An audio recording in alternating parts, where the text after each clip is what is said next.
Wheat Chex, Rice Chex, and Good Hot Ralston present Space Patrol! High adventure in the wild, vast reaches of space. Missions of daring in the name of interplanetary justice. Travel into the future with Buzz Corey, Commander-in-Chief of the Space Patrol! In today's transcribed adventure, Buzz and Happy are in a surface car driving through the Venus Mountains toward the Space Patrol testing grounds. As Happy carefully guides the car over the dangerous road, they're unaware that a container of sleeping gas hidden in the car is expelling a dangerous vapor. Wow, I've seen these cliffs from the air, but I never realized how high they really are. Mm-hmm. From this road, it's a 1,000-foot drop to the bottom of the gorge. I wonder why I'm so drowsy. I'm a little drowsy, too. Oh, hey, Commander, there's a patch of fog or something ahead of us. It's a turn up there. Fog? Happy, look out. We're heading for the edge. Huh? Hey, we're going over the cliff. We'll return in just a moment with today's Space Patrol adventure, the Immortal. Electronic computers proved their worth. With lightning speed, they foretold the path of rockets and predicted the weather. In the 30th century, these amazing electronic brains supply information and guidance for government leaders and all major industries. The giant government computer on Terra helps keep the economy of the United Planets in balance. Although most privately owned electronic brains proceed in an honest manner to supply special information to business firms, one famous computer in Venus City, known as Future Incorporated, is operated mostly for the benefit of unethical investors by Anton McDermott. Right now, McDermott is in his office talking to a new client, Brandon Fergus. Oh, you've finally come around to subscribing to our service, Mr. Fergus. Well, I don't see how I can afford not to, Mr. McDermott. My competitors have been beating me at every turn. And at this rate, I'll be broke in 6 months. 5 months. What's that? Our computer gives you 5 months. Of course, now that you're using the information given you by Future Incorporated, that prediction will be revised. More optimistically, I'm certain. Well, I certainly hope so. You charge enough for your predictions. You'll find it pays, Mr. Fergus. Your competitors have. Yes, I know. I thought I was getting all the information I needed from this government computer. Well, that gives you the overall trends in industry and business. But we give you specific predictions for your own particular interests. However, the government computer is excellent for the overall operations of the Space Patrol, for example. Space Patrol? You've had an unpleasant experience with the Space Patrol, Mr. Fergus. Well, I had a nice, profitable arrangement on Jupiter last year. Commander Corey broke it up. He said it was illegal. Was it? Perhaps. But Corey just better not trust me again, that's all. You're not interested in my trouble. Well, let me give you a check for the first 3 months. Fine, Mr. Fergus. What's that you've got there? One of those new check projectors? Yes. It's shaped like a regular pen. See? You set the figures by turning those small rings on the shaft. There, I see. Then when you press the button on the end, the numbers and my signature are projected onto this specially sensitized check paper. They're like this. Say, that's quite a gadget. May I look at it? Of course. Here's your check. Well, thank you. I'm sure this will be a profitable association for both of us. Oh, I hope so.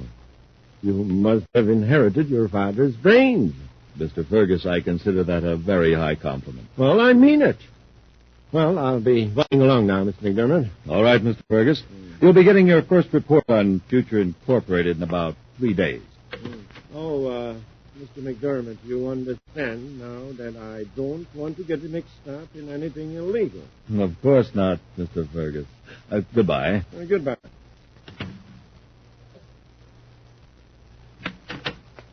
Mr. McDermott, are you free now? Oh, yes, Gilson. Fergus just left, and he signed up. Good.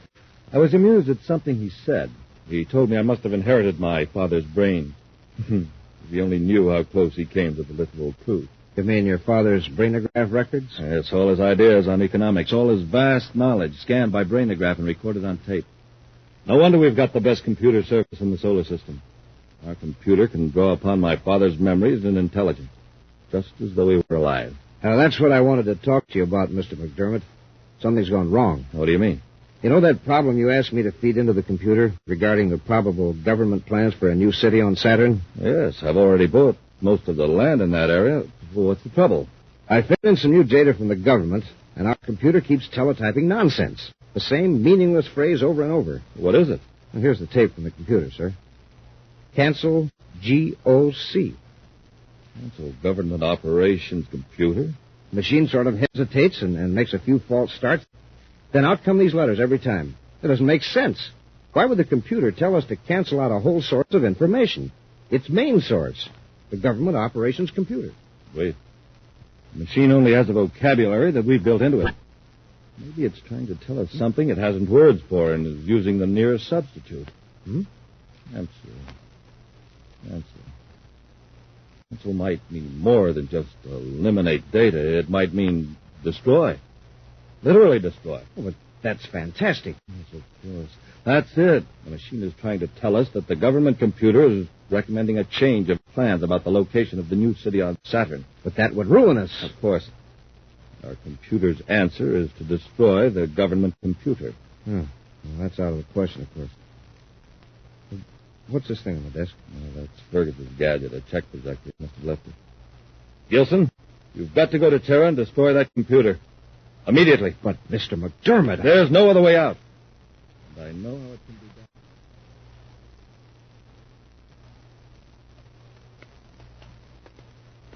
Straight down this aisle, Happy, behind relay panel number 68B. That's where the trouble started.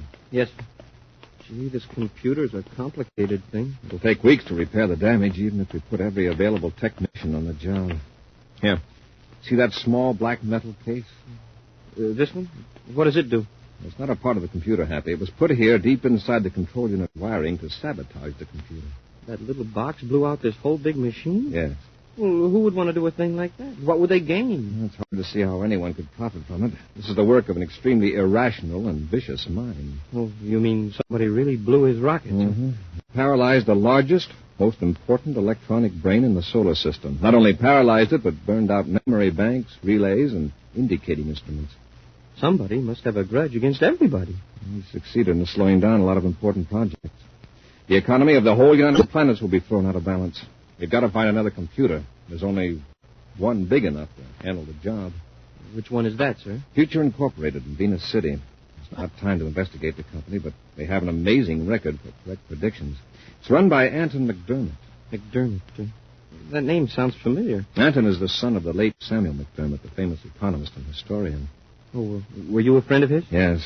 Never knew his son, Anton, very well. But Samuel McDermott and I were working on an idea together. What was the idea, sir? Well, you know it's possible to make a brainograph recording of a person's thoughts and memories. Yes, sir. I persuaded Mr. McDermott that he should leave such a record behind. It'd be much quicker than writing books. In the case of a genius like McDermott, it would preserve thousands of ideas that would otherwise be lost. Mm-hmm. Our plan was to devise some way to transfer these ideas and facts to the memory bank of a computer. And that way we could benefit from a brilliant man's thinking ability, even after he passed away. At least we thought we could preserve part of it. Gee.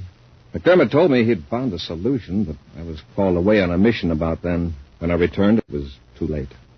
Hadn't you written it down? No. At least no mention of it was ever discovered in his papers after his death. His son, Anton, turned all of his father's notes over to the government. It's sure too bad he couldn't have lived a little while longer. Eventually someone will solve the problem, but right now we've got one of our own. We'll blast off for Venus City and see if young McDermott will let the government use it. Commander, anything I can do for a friend of my father will be a pleasure. I appreciate that, Mr. McDermott. But you're doing a public service, not just a personal favor for me. Do you have any idea what motive was behind this sabotage of the government? Not the slightest. We haven't any clue as to who wrecked the Terra machine, except that he obviously knows quite a bit about computers. I certainly hope you catch the vandal, Commander. We will. McDermott, you'll receive some tape-recorded data for your computer's memory banks in a few hours. Then you can go to work on our Saturn problem. Excellent. Will you be going back to Terra right away? First, I've got to visit the Space Patrol testing grounds outside Venus City. Cadet Happy and I will drive over in the morning. I don't envy you the trip. I understand it's a nerve-wracking ride over that winding mountain road. Yeah, it would be easier to take an atmosphere ship, but as long as we have to be here on Venus another day, I thought I'd go the slow way and enjoy the scenery. Well, then I'll see you again before you blast off for Terra. Yes. Thanks a lot, Mr. McDermott. Don't mention it.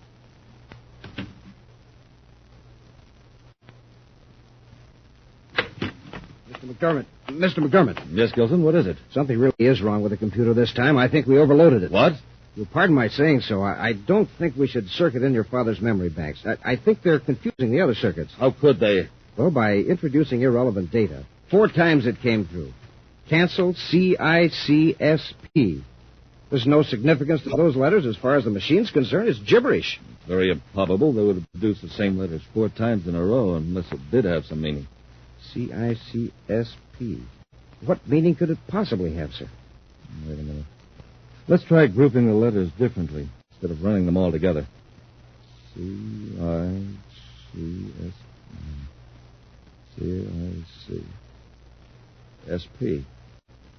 SP. Space Patrol, perhaps. Oh, but what about the other letters? CIC. CIC. Commander-in-Chief. Cancel Commander-in-Chief Space Patrol? Remember? Cancel is also the computer's word for destroy. It means we're to destroy Commander Corey. It's uncanny. How does the machine know Corey? It doesn't. It deals with relationships of ideas. And remember, my father knew Corey. The idea of Corey is in my father's memory bank. But they were friends. Why would your father want Corey destroyed? Gilson, think a minute. That computer doesn't want anything. It's solving a problem. The problem's a cold, logical, mathematical problem. My father wouldn't have hesitated to wipe out Corey's chessmen in a friendly game of chess. Now the problem is how to preserve Future Incorporated. And the answer is destroy Corey. Right. But, Mr. McDermott, we can't get rid of Corey. Yes, we can. Tomorrow morning, Corey and that cadet are going to drive a surface car over the mountains to the Space Patrol testing grounds. It won't be hard to find out what car they're taking. We can conceal a cylinder of sleeping gas under the seat. Sleep gas? Yes. Imagine what will happen on that mountain road if they get drowsy at the wheel. But the Space Patrol's sure to find the wrecked car. And even if it's smashed to pieces, the sleep gas cylinder's likely to be found. Yes, you're right. And they'd know it wasn't an accident.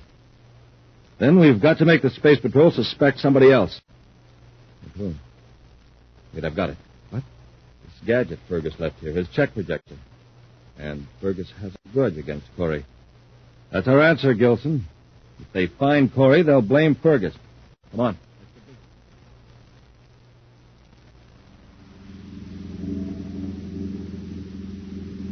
Gee, Commander, this is sure terrific scenery. I didn't realize these mountains near Venus City were so big. And we've always flown over them before.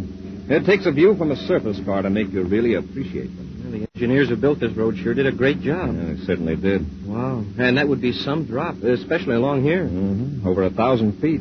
Oh, excuse me, sir. That sleep I had last night, I wonder why I'm so drowsy. You want to stop and let me drive a while, huh? Oh, no, sir. It's only a few more miles to testing grounds. How you make it all right? Well, I'm a little drowsy myself. Commander, there's a patch of fog on the highway up at the next turn there. Fog? Oh, I don't see. Oh, yes, I do. It's even foggy inside the car.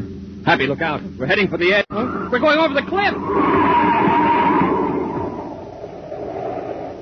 We'll return to Space Patrol in just a moment. Say, gang, talk about a putt-putt. Just listen to this jet cycle.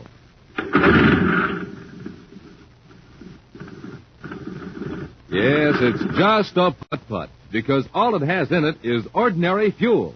But pour in some super fuel, and you get a super start, like this.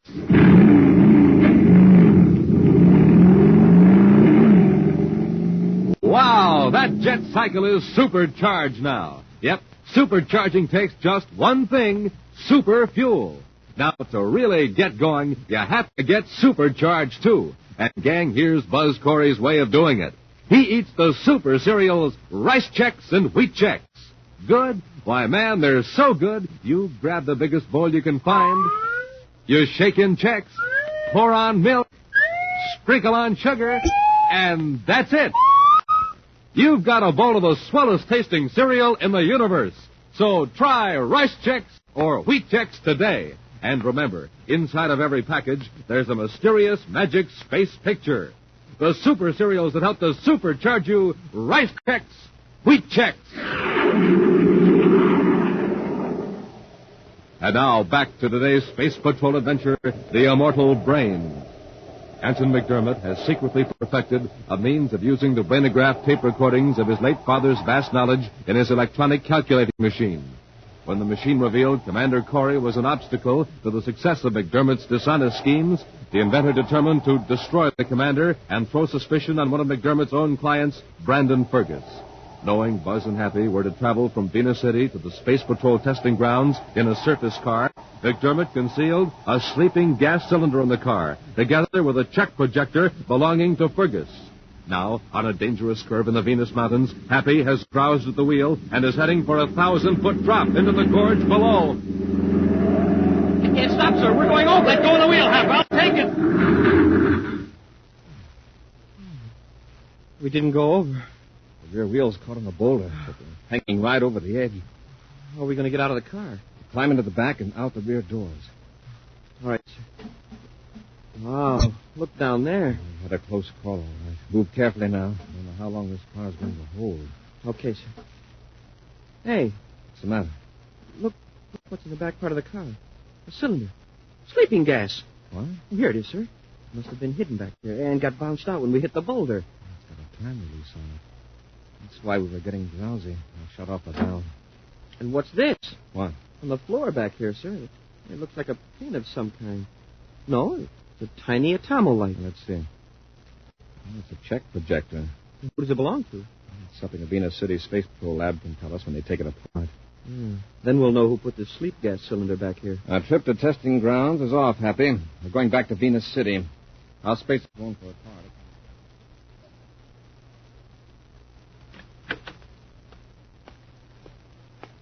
Mr. McDermott, here's an extract from that data we got from the government computer memory tape. Let's see it. Yeah, good, Gilson. It's printed up in government regulation form, just as I ordered. You want me to take it to Fergus? No, he's coming here to the office in a few minutes. I'll give it to him then. Oh, very good. Mr. McDermott, will it be absolutely necessary to go ahead with the rest of our plan? You mean doing away with Fergus? Yes. Of course, Gilson. We know that Corey and the cadet left Venus City for the testing grounds on schedule. That means that by now the sleeping gas has worked, and they've lost control of the surface car. Isn't the check projector enough evidence against Fergus? It might be. But if Fergus is later found with information that he could have stolen from Corey, it will provide a motive. However, if Fergus is given a brainograph test, he could prove his innocence. So, the only alternative is to give Fergus top secret data, and then do away with him. How do we do that? When Fergus sees this information, he'll blast off for Saturn to take advantage of it. When he's out in space, his air supply will fail. We'll see to that. And the Space Patrol will have an open and shut case. Exactly. If they find his ship, they'll find the secret data on him. Their only possible conclusion is that Fergus stole it from Corey. Oh, that's probably Fergus now. Let him in. Yes, sir.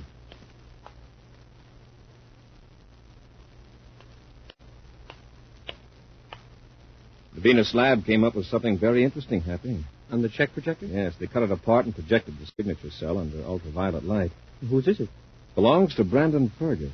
Brandon Fergus? Yes, I had some trouble with him several months ago on Jupiter. He was involved in an illegal transaction. I stepped in and broke it up. Well, then it must have been Fergus that planted the sleep gas cylinder in the surface car. It looks that way. I can't figure out a motive. As far as I know, Fergus has been sticking close to the law lately. Either he holds a grudge a long time, or he's planning something new and wanted me out of the way. Well, he sure came close to succeeding. We'll make sure he doesn't come any closer. I've assigned some men to trace Fergus. When they locate him, they'll let me know. Then you and I'll find out. Are you sure about this, Gilson? Positive. Commander Corey was seen coming out of the Venus City Space Patrol headquarters. Could we have missed? You did take the surface car that you put the sleeping gas cylinder in. Yes, but the car didn't go over the cliff. It was brought back to Venus City. Damaged, but not badly smashed up. This puts us in a spot. Now, we've got to get rid of Fergus before Corey questions him. But what about Corey? We'll have to get rid of him later. The important thing now is to get rid of Fergus. Let's get to his spaceship.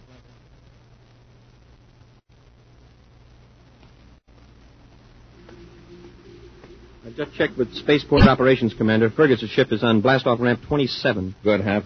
According to one of our agents, Fergus has left his apartment, so he should be here at the spaceport soon. I wonder where he's going. I don't know, Happy. He must have decided to leave Venus City within the last few hours. He'd made an appointment with a doctor for a day after tomorrow and then canceled it. Well, then something must have Happy. come up. There he is, making his way through the crowd. Where is he? He's Heading toward Gate 6. Let's follow him. But keep well behind him. He may be planning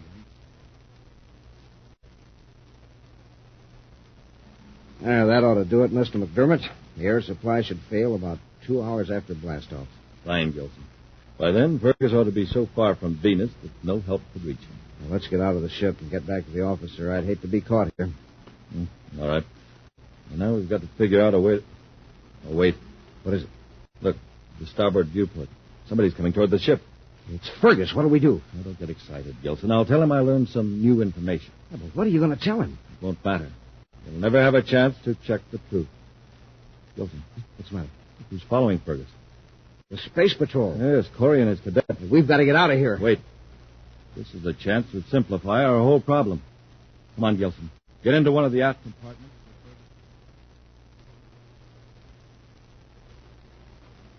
He's going up the ladder into his ship, sir. Hadn't we better hurry? All right, Hap. But he can't blast off until he checks with Venus Space Patrol.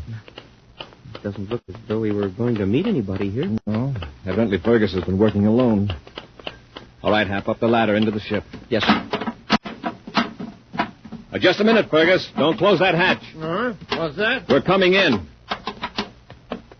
We want to talk to you. Why, Commander Corey, I haven't seen you for almost a year. Yes, but I've got something here that belongs to you. Oh, it's my check projector. I thought you might explain how it happened to be in a surface car. I was driving to the testing grounds outside of Venus City. Surface car? Why, really, Commander, I don't know what you're talking about.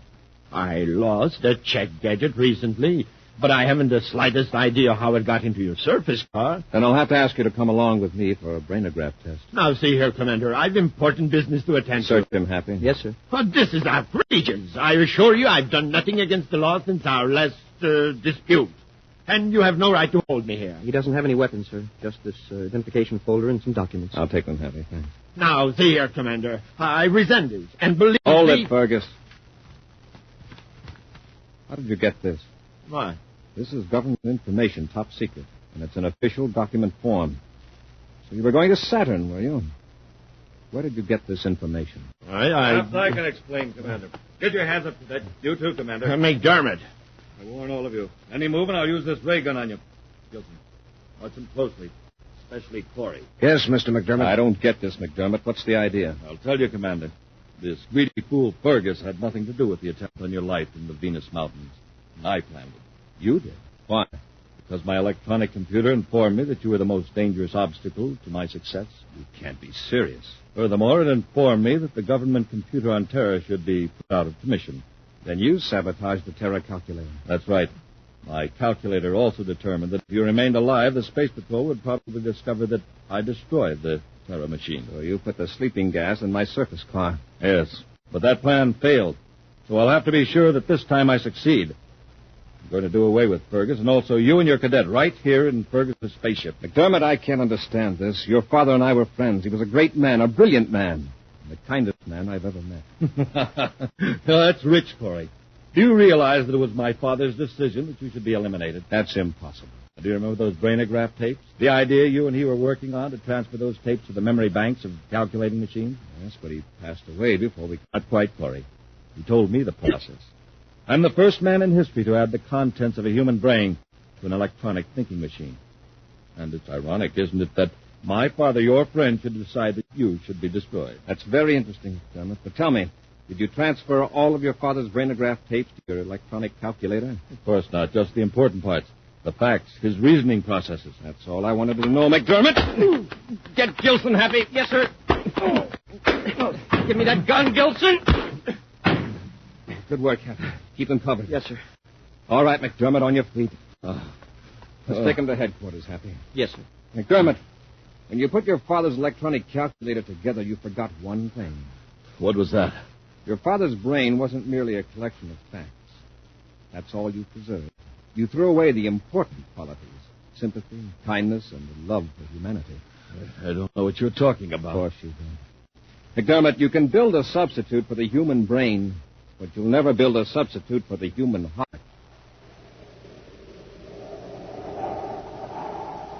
In just a moment, an action preview of next week's exciting Space Patrol adventure. Come in. You wanted to see me, Commander? Oh, yes. Come in, Captain Tufel. Captain, you understand, don't you, that today is the last time we can offer the gang on Earth a Space Patrol projectoscope? Yes, sir, I do. Then be sure to mention that when you talk to them on the radio today.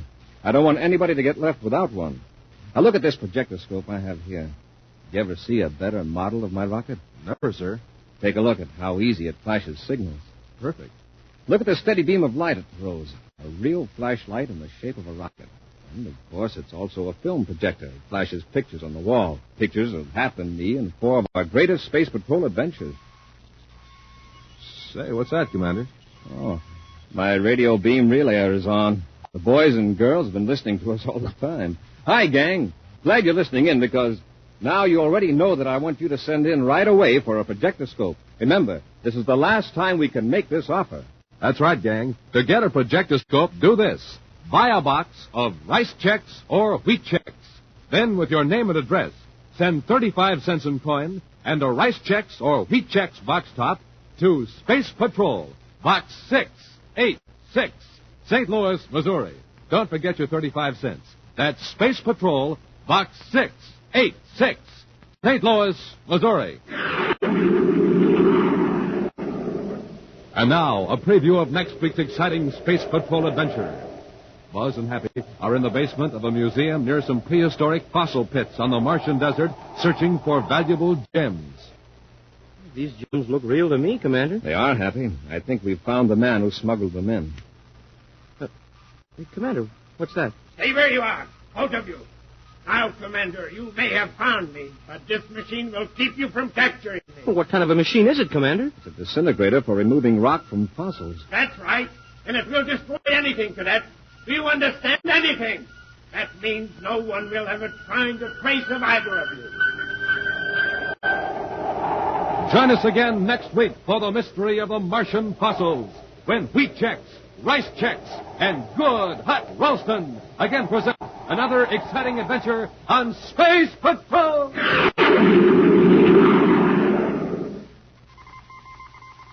Special bulletin for boys and girls in Cincinnati, Ohio, Bridgeport, New Haven, and Hartford, Connecticut, and Providence, Rhode Island. Buzz Corey's own space battle cruiser, the Ralston Rocket, will be in your area next week. Don't miss it. The Ralston Rocket. Space Patrol, created by Mike Moser, starring Ed Kemmer as Commander Corey and Lynn Osborne as Cadet Happy, was written by Lou Houston. Produced and directed by Larry Robertson. Executive producer Mike Devery. Other players were Bela Kovac, Ken Mayer, and Norman Jolly. Dick Tufel speaking. Now, don't forget to tune in next Saturday and every Saturday when wheat checks, rice checks, and good hot Ralston again present the new exciting Space Patrol. And be sure to see another exciting Space Patrol program on your local ABC television station. Consult your local paper for time and channel. This program is broadcast to our armed forces overseas through the worldwide facilities of the Armed Forces Radio Service. Space Patrol has come to you transcribed from Hollywood. This is ABC Radio Network.